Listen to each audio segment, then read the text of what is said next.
નમસ્કાર દર્શક મિત્રો, હું જ્યોતિ ગુપ્તા. સંપૂર્ણ ન્યૂઝમાં આપનું સ્વાગત છે. જોઈએ આજના મુખ્ય સમાચાર.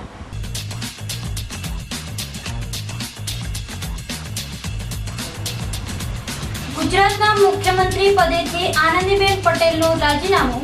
ગુજરાતના નવા મુખ્યમંત્રીના નામોની અટકળો શરૂ.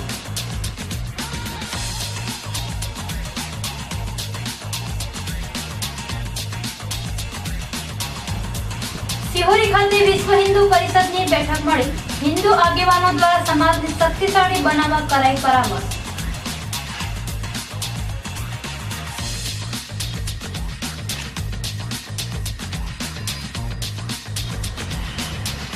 દશામાના વ્રતને લઈ જિલ્લાની બજારોમાં જામી ભારે ભીડ. ભક્તો દ્વારા દશામાની સાંજળીઓની હર્ષભેર કરાઈ ખરીદી.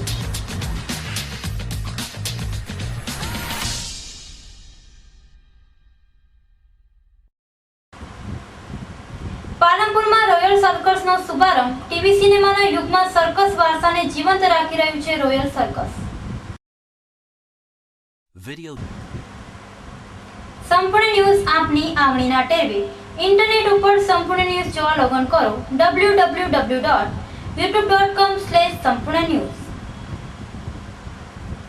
જોઈએ સમાચારો વિગતવાર. ગુજરાતના મુખ્યમંત્રી પદેથી આનંદીબેન પટેલે અચાનક રાજીનામું આપી દેતા રાજકીય ગતિવિધિ તેજ થઈ ગઈ છે. આનંદીબેન પટેલે ઉંમરનું કારણ આગળ ધરીને હાઈકમાન્ડને રાજીનામું સ્વીકારવાની વિનંતી કરી છે.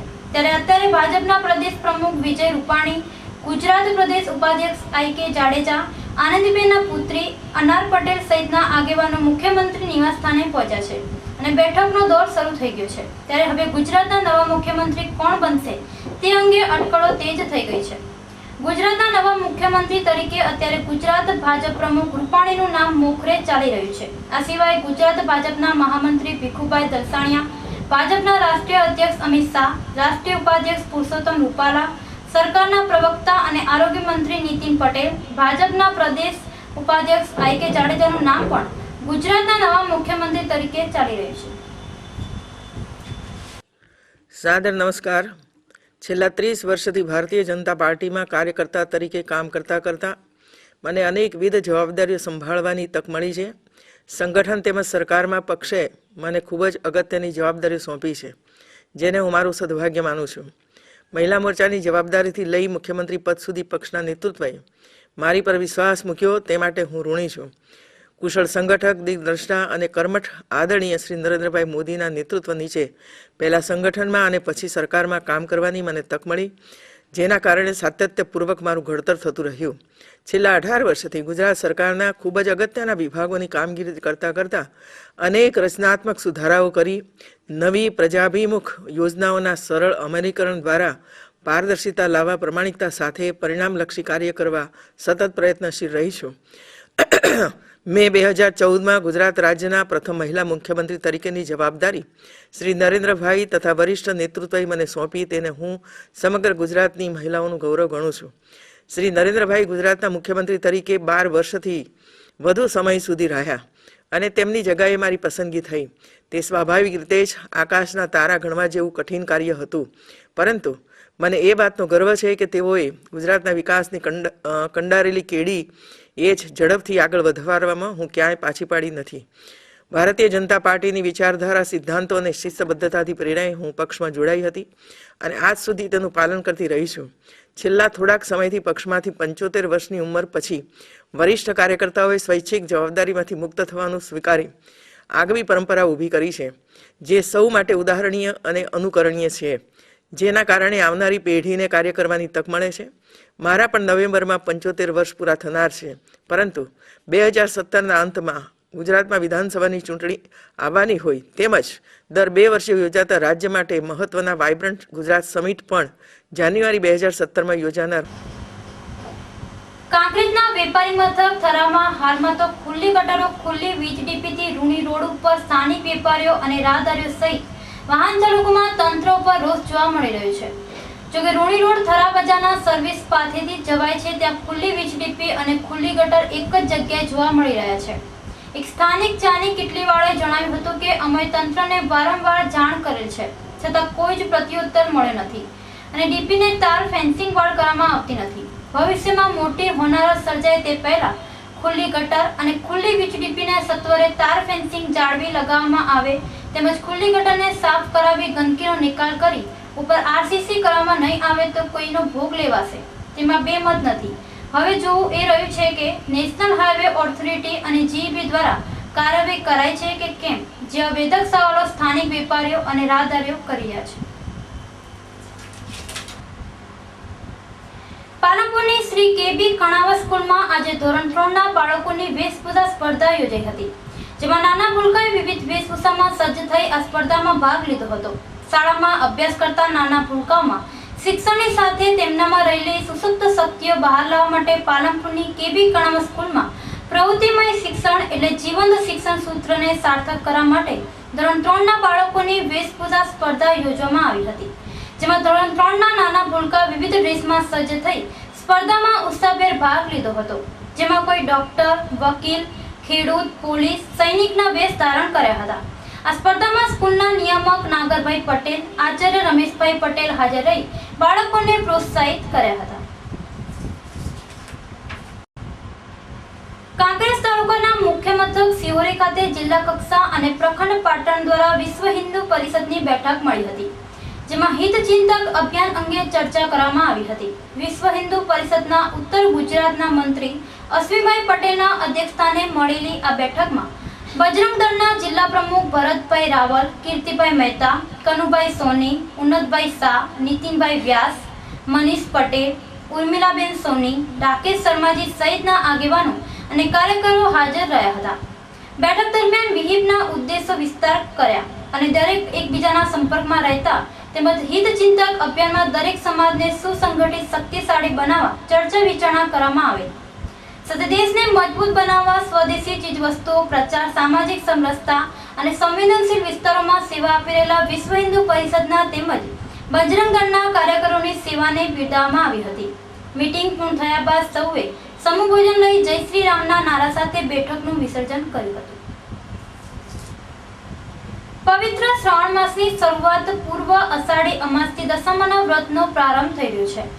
અષાઢી અમાસથી દશામાના વ્રતની શરૂઆત કરવામાં આવે છે અને 10 દિવસ સુધી બહેનો આ વ્રતની હોંશભેર ઉજવણી કરશે. ખાસ કરીને ઉત્તર ગુજરાતમાં દશામાના વ્રતનો ખાસ મહિમા જોવા મળે છે. ત્યારે વ્રતની શરૂઆત પૂર્વ બજારોમાં સાંજણીની ખરીદી માટે ભીડ જોવા મળી રહી છે. હિન્દુ ધર્મમાં શ્રાવણ માસનું ઘણું મહત્વ છે. સમગ્ર શ્રાવણ માસ દરમિયાન હિન્દુ ધર્મના ઘણા બધા પવિત્ર તહેવારો આ માસમાં આવે છે. તેમાં શ્રાવણ માસના એક દિન પૂર્વે અષાઢી માસથી દશામાના વ્રતનો પ્રારંભ થઈ રહ્યો છે. દશામાના પૂજા અર્ચના અને ઉપવાસ કરી વ્રત રાખે છે અને છેલ્લા દિવસે જાગરણ કરી મૂર્તિનું વિસર્જન કરવામાં આવે છે. ત્યારે અમાવસ્યા એક દિન પૂર્વે સાંઢણીની ખરીદી માટે બજારોમાં ભારે ભીડ જોવા મળી રહી છે. ત્યારે બજારોમાં પણ વિવિધ કલાત્મક મૂર્તિઓનું આકર્ષણ જોવા મળી રહ્યું છે.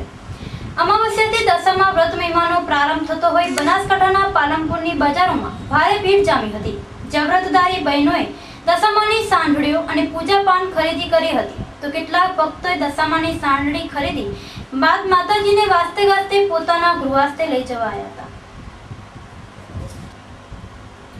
ભક્તોના દુઃખ દર્દ હરતા આદિશક્તિ દશામાના વ્રતનો અનેરો મહિમા છે. અષાઢ બળ અમાસથી શરૂ થતા દશામાના વ્રત 10 દિવસ ચાલે છે, જેમાં બહેન દીકરીઓ દ્વારા ઘેર ઘેર પાઠ ઢાળીને દશામાની સાંઢણીની સ્થાપના કરી પૂજા અર્ચના કરવામાં આવે છે. જો કે આ વર્ષે મંગળવારથી દશામાના વ્રત શરૂ થતા હોય બજારોમાં દશામાની સાંઢળીઓની ખરીદી શરૂ થઈ છે. જો કે આ વર્ષે દશામાની પ્રતિમાઓમાં ભાવ વધારાનો ભારે ઉછાળો જોવા મળી રહ્યો છે. બજારોમાં હાલ ₹50 થી શરૂ થઈને 100, 500, 2000 સુધીની કિંમતમાં સાંઢળીઓનું વેચાણ થઈ રહ્યું છે. ગત વર્ષની સરખામણીમાં આ વર્ષે દશામાની મૂર્તિઓમાં 10 થી 15% વધારો નોંધાયો છે. તેમ છતાં વ્રતધારી માતા બહેનો ભાવ વધારાથી પર રહીને સાંઢળીઓ ખરીદી રહ્યા છે. મંગળવારના રોજ દશામાના વ્રતનો પ્રારંભ થતો હોય કાંકરેજ તાલુકાના થરા સિહોરીમાં દશામાની પ્રતિમાઓની ખરીદી માટે બજારોમાં ભારે ભીડ જામી છે. અહીં વ્રતધારી મહિલા ઉત્સાહભેર દશામાની મૂર્તિઓ ખરીદી કરતી જોવા મળી રહી છે. બનાસકાંઠા જિલ્લાની જનતામાં અતૂટ આસ્થા ધરાવતા દશામાના વ્રતની શરૂઆત આવતીકાલ દિવાસાના દિવસથી શરૂ થઈ રહ્યું છે. ત્યારે દર વર્ષની જેમ આ વર્ષે પણ માતાજીની સ્થાપના વિશે લોકોમાં અલગ અલગ દ્વિધાઓ અનુભવાતી હોય છે. ત્યારે લોકોની આ દુવિધાઓ દૂર થાય તે માટે ડીસા શહેરના અદકા આસ્થા કેન્દ્ર સમા દશામા મંદિરના પૂજારી હંસાબેને માતાજીની સ્થાપનાના સમય અને મુહૂર્ત વિશે જિલ્લાની જનતાને અવગત કર્યા છે.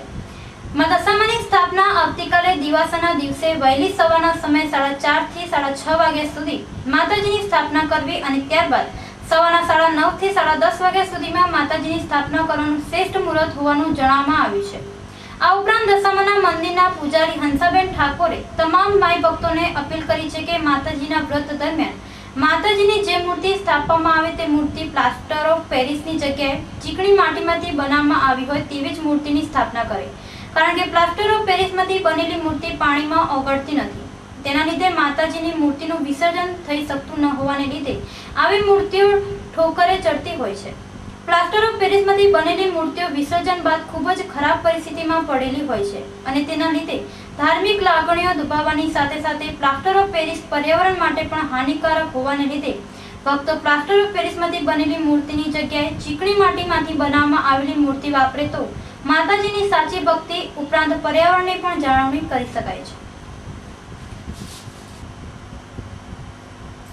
હાલના ટીવી સિનેમાના યુગમાં સર્કસ વારસાનો જીવંત રાખવા અને લોકોને મનોરંજન પૂરું પાડવા માટે પાલનપુરમાં રોયલ સર્કસે પડાવ નાખ્યો છે અને શનિવારથી સર્કસના ખેલનો શુભારંભ થઈ ચૂક્યો છે. પાલનપુર તેમજ આજુબાજુના ગામોની પ્રજાને સર્કસનું મનોરંજન મળી રહે તે માટે પાલનપુરના રામલીલા મેદાન ખાતે સર્કસ શરૂ કરવામાં આવ્યું છે, જેમાં દેશ વિદેશના કલાકારો એકથી એક ચડિયાતા અંગ કસરતના દાવપેચ રજૂ કરી શ્રોતાને મંત્રમુગ્ધ કરી રહ્યા છે. સાથે સર્કસમાં સાયકલિંગ, હિંચકા, અંગ કરતબ અને જોકરોની રમૂજી રજૂ કરવામાં આવી રહ્યા છે. આમ સર્કસ પ્રેમીઓને ઘર આંગણે સર્કસ નિહાળવા મળે તે માટે પાલનપુરના આંગણે રોયલ સર્કસ શરૂ થયું છે, જ્યાં પ્રેક્ષકો માટે બેઠક, પાર્કિંગ સહિતની વ્યવસ્થા કરાઈ છે. ફરી એક નજર આજના મુખ્ય સમાચાર ઉપર.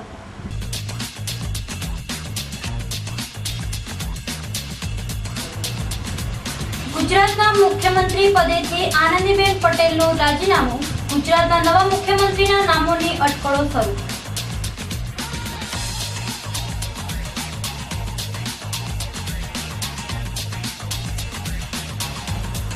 સિહોરી ખાતે વિશ્વ હિન્દુ પરિષદની બેઠક મળી, હિન્દુ આગેવાનો દ્વારા સમાજને શક્તિશાળી બનાવવા કરાઈ પરામર્શ.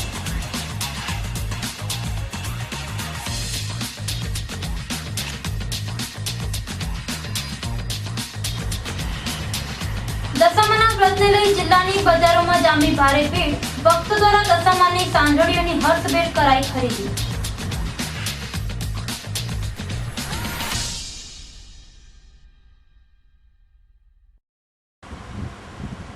પાલનપુરમાં રોયલ સર્કસનો શુભારંભ. ટીવી સિનેમાના યુગમાં સર્કસ વારસાને જીવંત રાખી રહ્યું છે રોયલ સર્કસ. તો આ હતા અત્યાર સુધીના સમાચાર.